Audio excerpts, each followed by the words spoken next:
하나님의 말씀 우리 함께 읽고 오늘 말씀 나누도록 하겠습니다. 마태복음 7장 15절에서부터 23절까지의 말씀입니다. 마태복음 7장 15절에서부터 23절까지 우리 한 목소리로 같이 읽겠습니다.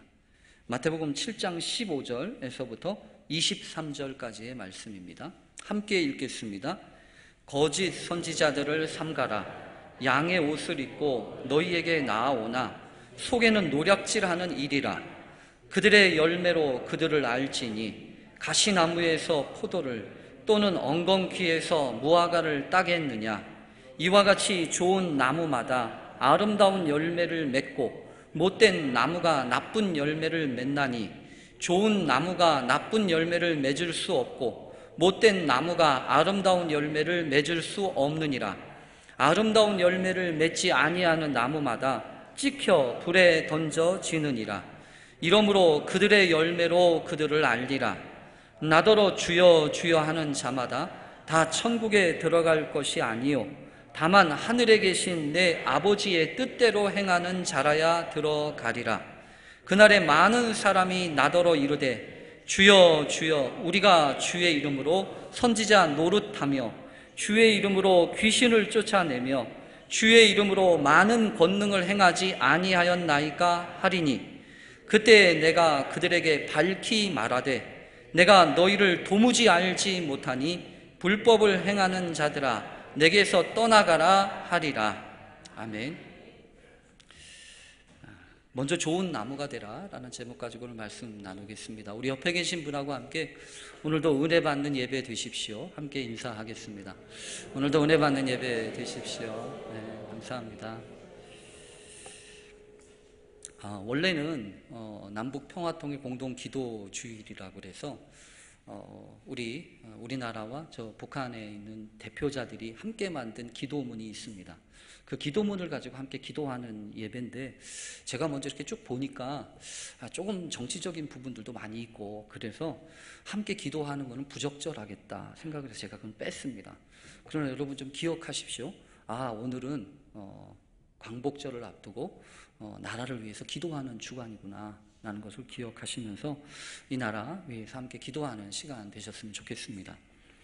아직 더위는 한참인데 지난 8일이 입추였더라고요. 근데 참 기가 막히죠. 입추가 지나서 그런지 모르지만 아침 저녁으로 선선한 바람이 이렇게 불어오는 것을 보면서 제가 참 옛날 어르신들이 참 대단하다 그런 생각을 했습니다. 뭐 시간이 간다고 그러겠습니까? 그게 아니라 어떻게 이렇게 세월이 가고 때가 달라지는 것들을 어떻게 이렇게 기가 막히게 캐치해가지고 다가올 시간들을 준비할 수 있도록 이렇게 만드는지 참 지혜와 해안이 참 대단하다 그런 생각을 했습니다. 날씨는 그렇게 한풀 꺾여서 이렇게 좀 잦아들고 있는데 오히려 우리나라를 둘러싼 여러 가지 그 전쟁 위기설과 관련된 말씀들은요 더 이렇게 심해지고 있는 것을 보게 됩니다.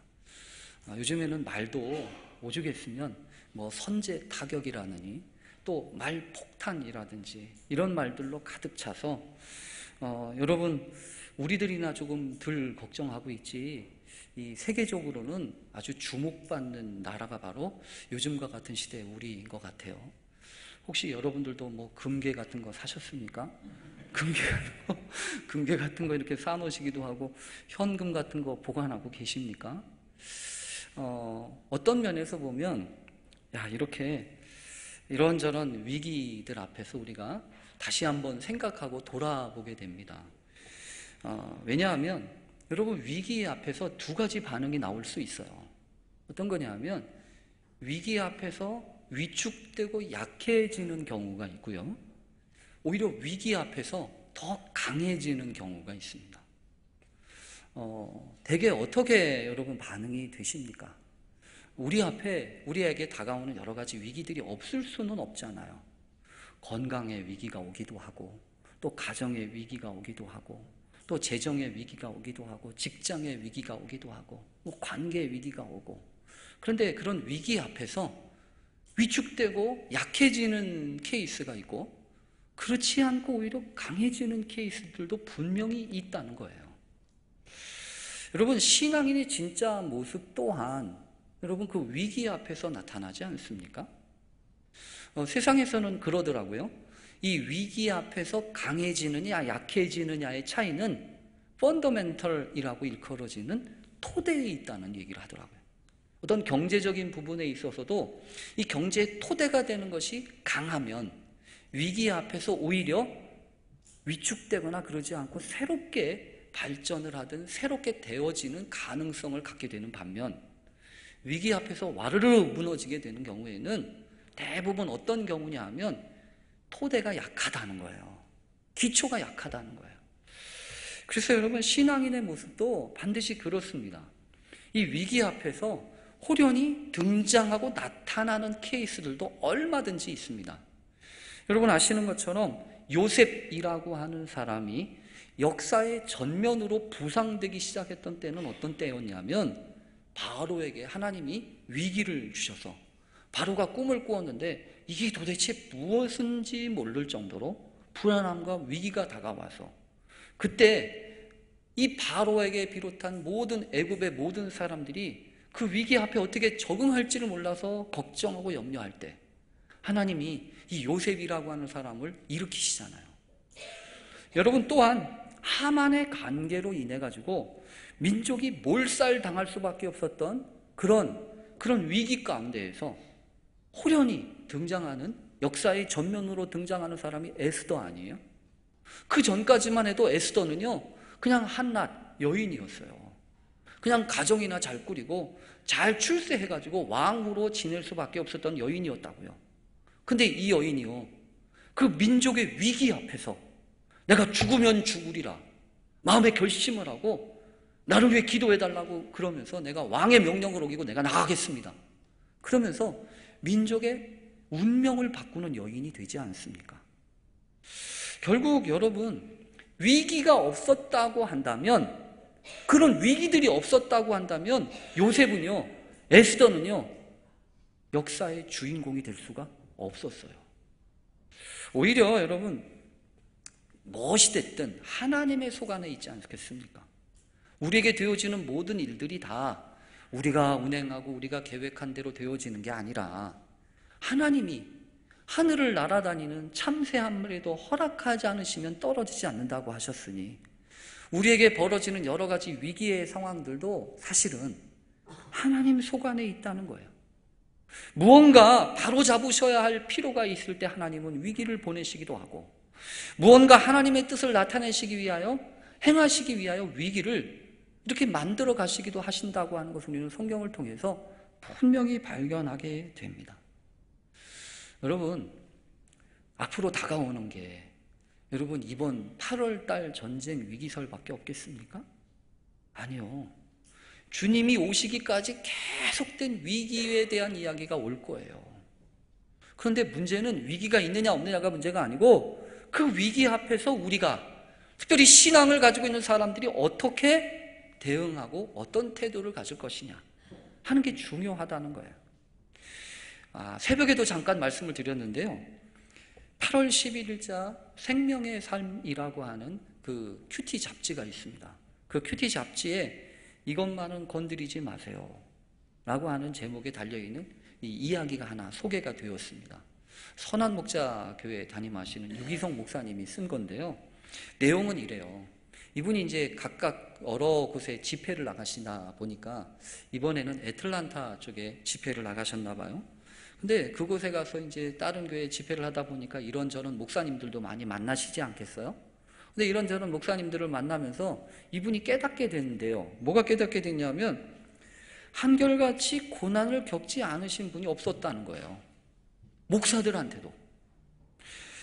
암으로 사랑하는 가족들과의 사별하는 사람도 있고, 목회의 실패를 경험하면서 굴러굴러 거기까지 오는 사람도 있고, 사랑하는 사람들한테 배신당해가지고 마음 아픈 사람들, 꿈이 좌절된 사람들, 여러 가지 많은 사람들이 있다는 거예요. 그래서 그분이 그런 고민을 했답니다. 아니, 어떻게 하나님이 쓰시는 종들에게 이런 고난이 있는 거야. 그런데 그런 고민을 하면서 이런저런 이야기를 하면서 깨닫게 된 것이 뭐냐 하면, 한결같은 고백이 뭐냐 하면, 그런 아픔과 그런 시련들을 통해서 저분들의 삶의 방향이 완전히 바뀌었다는 거예요. 그러면서 한 가지 재미난 얘기를 합니다. 시골집에 이렇게 불이 난다. 뭐 시골집에 불이 날 수도 있잖아요. 도시 같은 이런 집보다도 시골에 나무로 짓고 뭐 이런 탈 게 많으니까 시골집에 불이 많이 자주 난답니다. 근데 시골집에 불이 나면 제일 큰 일이 뭐냐 하면 외양간에 있는 소를 끌어내는 거래요. 외양간에 있는 소를 끌어내야 되는데 이놈의 소가 고집을 피우면 안 꺼내진대요. 힘센 청년이 와서 밀어대고 끌어대도 난 안 가. 그러고서 주저앉아 있으면 어느 누구도 밀어댈 수가 없답니다. 여러분, 그러면 어떻게 해야 되는지 아세요? 거기 보니까 재미나요. 뭐냐면 여물통을 엎어버리래요. 여물통을 확 엎어버려야 이 소가 아유, 나 여기 있다간 먹을 게 없겠구나 이런 생각이 들어가지고 지발로 터덜터덜 일어나서 나온답니다. 유명한 얘기래요. 여러분, 생각해 보십시오. 가끔가다 하나님도 우리의 여물통 같은 것들 이렇게 엎으시는 적이 있잖아요. 그 먹고 살고 그거 아니면 내가 죽을 것 같고, 그래서 우리들은 때때로 그렇게 얘기하죠. 이것만은 건들지 마세요. 이것만은 손대지 마세요. 그렇게 우리가 생각하는 것을 하나님은 여지없이 그 여물통을 확 엎어버리는 것처럼 손대실 때가 있다는 거예요. 여러분, 그건 왜 그러신가요? 우리 힘들게 하시라고? 우리 어렵게 하시려고? 아니요. 그게 아니라 우리의 삶의 방향을 바꾸시려고. 거기 있으면 안 되니까 우리의 삶의 방향을 바꾸시려고 그러는 거 아니겠어요? 그러니까 여러분, 위기라고 하는 것은 언제나 그런 것 같아요. 힘들고 어려운 게 분명합니다. 아프지요. 속상하죠. 그러나 그런 위기 앞에서 우리가 먼저 생각해야 되는 것은 내가 도대체 뭘 붙들고 있냐는 거예요. 내가 뭘 붙들고 있느냐? 내가 이거 붙들고 있는 거 가지고 내가 앞으로 계속 살아도 되는가? 이거 얘기해요. 아합 왕 시대에 여러분, 엘리야가 훈련을 받으면서 이 아합과 대치하고 있지 않았습니까? 그러다가 그리 시냇가에서 까마귀가 물어다 주는 거 먹고 있던 이 엘리야가 물도 마르고 시냇가에 물도 마르고 까마귀가 갖다 주는 거 가지고 이제 살 수가 없게 되었을 때 하나님이 보내시죠. 사렙다라고 하는 쪽에 보내셔서 한 과부를 만나게 하세요. 아마도 이 엘리야는요, 아유, 내가 그동안 그렇게 고생했으니 이제 복 많은 미망인 같은 이 재산 많은 이 미망인을 만나러 보내나 보다 생각했을지 몰라요. 근데 하나님이 가서 만나게 하신 사람 보니까 알량하게 이 기름통에 밀가루통에 아주 조금 남은 거 그거 가지고 이제 해먹고 죽으려고 작정한 사람을 만나게 하세요. 여러분, 그렇지 않아요? 그때 더군다나 이 엘리야가 너무 이상한 말을 하나 합니다. 때때로 여러분, 확 여물통을 엎으시는 것처럼 이제 그거 얼마 안 남은 거 기름에다가 밀가루 적셔가지고 어떻게 해가지고 좀 먹으려고 하는 거 그거 가지고 있는 그 과부에게 그거 먼저 가져와 이러잖아요. 나한테 먼저 가져와 이러잖아요. 그리고 난 다음에 먹어 얘기하잖아요. 여러분, 그런 게 어디 있어요? 조금 여유가 있고 조금 남는 게 있으면 그 다음을 생각하지만 그런 거 생각할 수 없는 상황에서 어떻게 다음을 생각하냐고요. 더군다나 이제 이거 남은 거 먹고 끝내려고 하는데 하나님이 오셔서 그거 달라니요. 여러분, 근데 왜 그러신 거였어요? 하나님이 그거 뺏어 먹고 끝내려고요? 아니잖아요. 그 붙들고 있었던 기름통과 밀가루통에 닿지 않도록 계속해서 채워주시는 비결을 발견하도록 하나님이 인도하신 거 아니었어요? 여러분, 우리도 마찬가지입니다.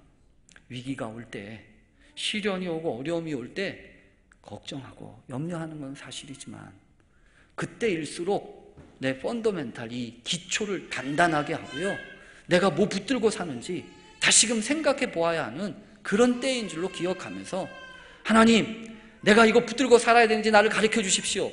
그렇게 기도하는 저와 여러분 되시길 간절히 바랍니다.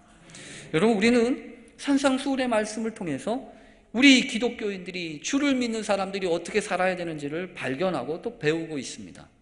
그래서 지금까지 지난주에도 말씀을 드렸지만 주님이 이미 결론처럼 내어주셨고 그 결론 말고 어떤 결과들을 가져야 되는지에 대해서 성경은 주님은 부록처럼 얘기해 주셨습니다. 그래서 기억하십니까? 무엇보다 중요한 건 답이 문제가 아니라 결단하고 적용하는 거라는 거예요. 그래서 주님이 뭐라고 하십니까? 좁은 문으로 들어가라 이러시잖아요. 넓은 데로 가지 말고 좁은 데로 가라는 거예요. 좁은 길로 가라는 거예요. 여러분, 좋은 길을 놔두고 왜 좁은 길로 가라고 하십니까?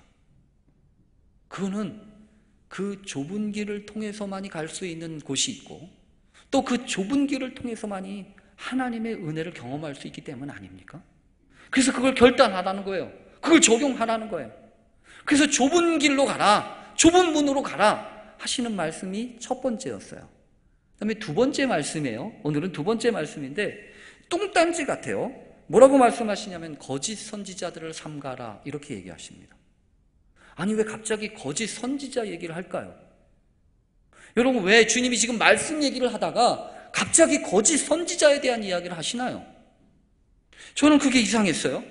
거짓 선지자들을 삼가라. 양의 옷을 입고 너희에게 나오나 속에는 노략질하는 일이라. 여러분, 주님이 분명히 얘기하신 거예요. 선지자들을 보아라. 근데 선지자들 중에도 거짓 선지자들이 있다는 거예요. 여러분, 거짓 선지자라고 하는 얘기를 나누기 전에 선지자들이 뭐 하는 사람입니까? 선지자라고 하는 사람들은요, 왜 선지자 얘기를 하시는지 잘 들으셔야 돼요. 선지자들은 어떤 사람들이냐면 하나님이 부르신 사람이에요. 하나님이 부르셔서 그에게 맡기신 사람이에요. 하나님의 말씀을 맡긴 사람들입니다. 그러니까 이 선지자들은요, 자기 마음대로 자기 뜻대로 사는 사람이 아니에요.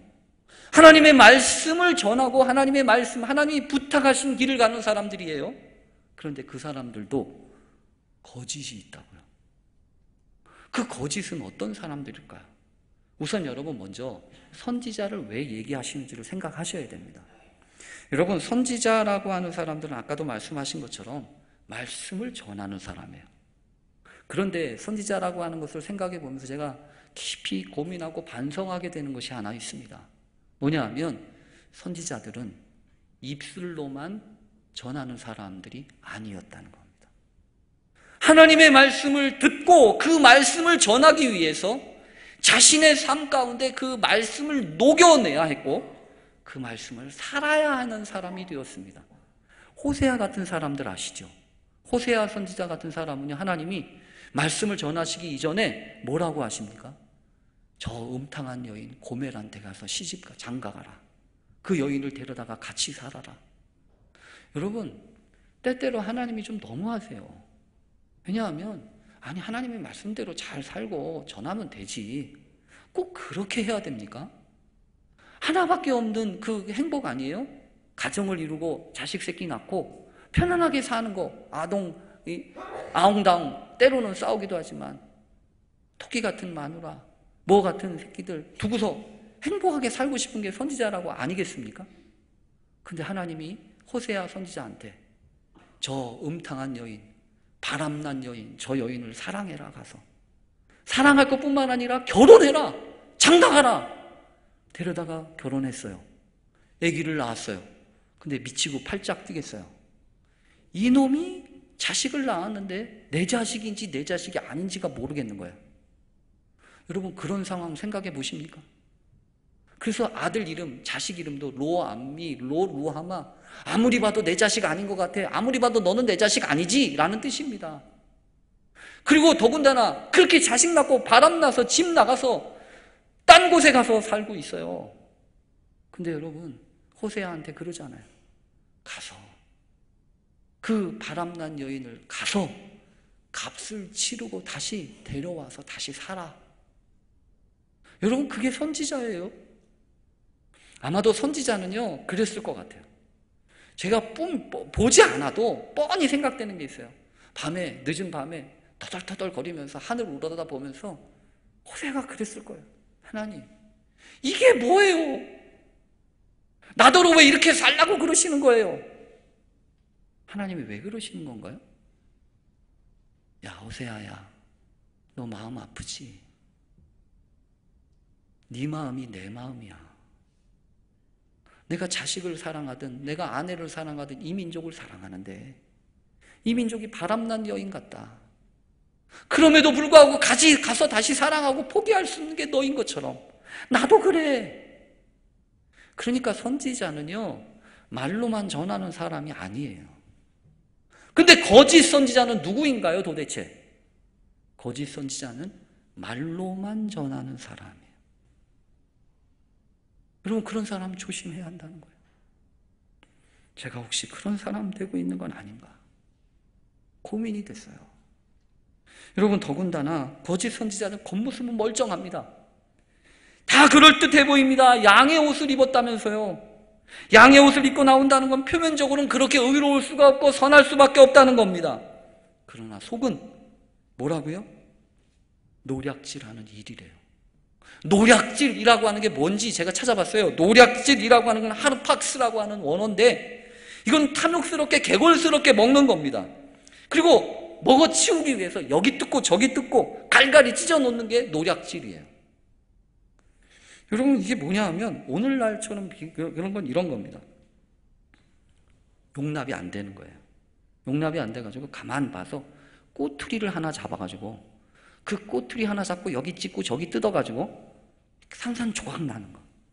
그게 노략질이에요. 이 거짓 선지자들이 위험한 것은 자신을 드러내지 않기 때문입니다. 자신의 본 마음은 따로 있어요. 겉으로 얘기하는 거는 선한 말이에요. 근데 그거가 물어 뜯듯이 뜯는 거예요. 이 거짓 선지자는 그래서 여러분 자신에게 말씀을 적용하지 않아요. 다른 사람들에게만 적용한다고요. 여러분, 어떻게 하면 좋아요? 삼가라는 거예요. 조심하라는 거예요. 그리고 어떻게 하라는 거예요? 그들의 말이 문제가 아니고 열매를 보라. 열매를. 거짓 선지자인지 참된 선지자인지 열매가 있어야 한다는 거예요. 열매. 말이 중요한 게 아니라 무슨 열매를 맺느냐, 이게 중요한 거 아니에요. 여러분, 우리도 그렇습니다. 아무리 많은 말과 옳은 말을 한다고 해도 그 사람이 맺고 있는 열매가 별 대수롭지 않다면 그 말은요, 안 들어와요. 그래서 여러분, 열매가 중요합니다. 내 삶의 열매가 상당히 중요해요. 그래서 오늘도 그들을 어떻게 안다고요? 열매로 안다고요. 근데 여러분, 계속해서 열매 얘기를 해요. 이 열매는 그냥 나오지 않습니다. 나무로부터 열매가 맺혀집니다. 그리고 열매는 두 가지가 있습니다. 좋은 열매, 나쁜 열매가 있어요. 그리고 절대로 좋은 나무에서 나쁜 열매 맺을 수 없고 나쁜 나무가 좋은 열매 맺을 수 없다고 말씀하십니다. 그 이야기는 무슨 소리냐면 여러분, 열매도 중요하지만 나무가 더 중요하다는 거예요. 그래서 저는 이 말씀 보면서 열매에 대해서 탓하지 마라, 그렇게 말씀하시는 주님의 음성을 들어요. 여러분, 열매를 탓하지 말라고 하시는 말씀은 무슨 말씀일까요? 우선 여러분, 주님이 이미 이렇게 말씀하신 거 기억하십니까? 나는 참 포도나무여 내 아버지는 농부다. 무릇 내게 있어 열매를 맺지 아니하는 가지는 아버지께서 그것을 제거해 버리시고 무릇 열매를 맺는 가지는 더 열매를 맺게 하려 하여 그것을 깨끗하게 하시느니라. 그런데 뭐라고요? 내 안에 거하라. 나도 너희 안에 거하리라. 가지가 포도나무에 붙어 있지 아니하면 스스로 열매를 맺을 수 없음 같이 너희도 내 안에 있지 아니하면 그러하리라. 여러분, 열매는 스스로 맺는 게 아니에요. 열매는 누가 맺게 하시는 거예요? 하나님이 허락해 주시는 거예요. 하나님이 허락해 주시는 거다. 내가 맺는 게 아니에요. 그러니 여러분, 나한테 중요한 거는 열매가 아니에요. 분명히 좋은 열매, 맞은 열매, 아름다운 열매 맺어야 합니다. 그러나 그 열매는 생각해 보시자고요. 예수님이 오셔서 전도하셨어요. 3년 동안 전도하시고 십자가 지시고 부활하셨어요. 근데 눈으로 보여지는 열매가 무엇이 있었습니까? 예수님한테 무슨 열매가 있었어요? 제자들이 열매였습니까? 그 제자들 형편없는 제자들 아니에요? 끝까지 정신 못 차리는 제자들 아니었냐고요? 끝까지 딴소리하는 제자들 아니었냐고요? 무슨 공동체가 제대로 이루어졌습니까? 산산이 쪼가지고 다 뿔뿔이 흩어질 수밖에 없던 이 주님의 열매. 그런데 여러분, 주님은 그거 두고 가시잖아요. 성령에 대한 이야기를 하시잖아요. 여러분, 무엇입니까? 열매는 하나님이 맺게 하신다는 거예요. 여러분, 저도 그런 생각이 들어요. 하나님, 제가 10년을 이 교회에서 목회를 했어요. 근데 정말로 부끄럽게 열매가 없어요. 무슨 열매가 있나? 교회 건축한 거요? 그게 열매라고 생각하세요? 전 그거 아닌 것 같아요. 그래서 하나님 앞에요, 간절히 기도해요. 하나님, 열매를 좀 맺게 해주세요. 열매를 맺게 해주세요. 근데 하나님이 그러시는 것 같아요. 열매는 네가 맺는 게 아니야. 좋은 나무가 되라. 그러면 하나님의 때, 성령의 열매 맺듯이 하나님이 열매 거두게 하실 거야. 좋은 나무가 되라 라고 얘기하셔요. 여러분, 어떤 게 좋은 나무입니까? 보기에 좋은 나무 있지요. 먹기에 좋은 나무 있지요. 쓸모와 있기에 좋은 나무가 있잖아요. 다 달라요. 그래서 오늘 성경은 얘기하는 게 있습니다. 나더러 주여 주여 하는 자마다 다 천국에 들어갈 것이 아니요 하늘에 계신 내 아버지의 뜻대로 행하는 자라야 들어가리라. 입술로 뭐라고 얘기하는지 그거 소용없다는 겁니다. 이게 무슨 소리냐면 기준은 주님께 있다는 거예요. 내가 아무리, 그래서 여기 보면 내가 그날에 많은 사람이 나더러 이르되 주여 주여 우리가 주의 이름으로 선지자 노릇하고 주의 이름으로 귀신을 쫓아내며 주의 이름으로 많은 권능을 행하지 아니하였습니까? 라고 할 것이다. 주의 이름으로. 이것도 하고 저것도 했다는 얘기죠. 열매 거뒀다는 얘기 아니겠어요? 근데 주님이 뭐라고 하시죠? 내가 그들에게 밝히 말하되 내가 너희를 도무지 알지 못하니 불법을 행하는 자들아 다 내게서 떠나가라. 자기는 지껏 열매 맺는다고 했어요. 귀신도 쫓아내고 능력도 행하고. 근데 주님이 뭐라고요? 그거 열매 아니라는 거예요. 나 너 모르겠다는 거예요. 여러분, 우리가 다시 생각해야 합니다. 아, 내가 맺는 열매가 아니구나. 하나님이 이게 열매다라고 가르쳐 주시고 맺게 하셔야 열매다. 좋은 나무 되어야 합니다.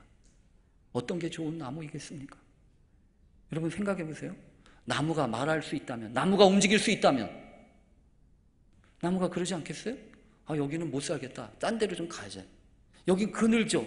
여기 그늘진 데 말고 딴 데로 가야지. 나무는 그렇지 않잖아요. 어디다 심어두든지 그곳에 뿌리 박고 그곳에 자리 잡아서 좋든지 못하든지 그 자리를 지키잖아요. 좋은 나무 따로 있습니까? 여러분, 사사기에 보면 감람나무, 포도나무에게 왕이 좀 돼주시오 그래요. 근데 감람나무, 포도나무가 그렇습니다. 내가 하나님을 기쁘게 하고 사람을 기쁘게 하는 이 열매 내두고 나무들 위해 내가 어찌 우쭐거리겠냐. 나는 여기가 좋아. 나는 이거 좋아. 난 굳이 왕 될 필요가 없어. 그러다가 가시 나무가 그러잖아요. 내가 왕할게. 여러분, 그 가시 떨기 좋은 나무가 어떤 나무예요? 자기 자리 지키는 게 좋은 나무예요. 딴 데 가가지고 뭐 할 거 없어요.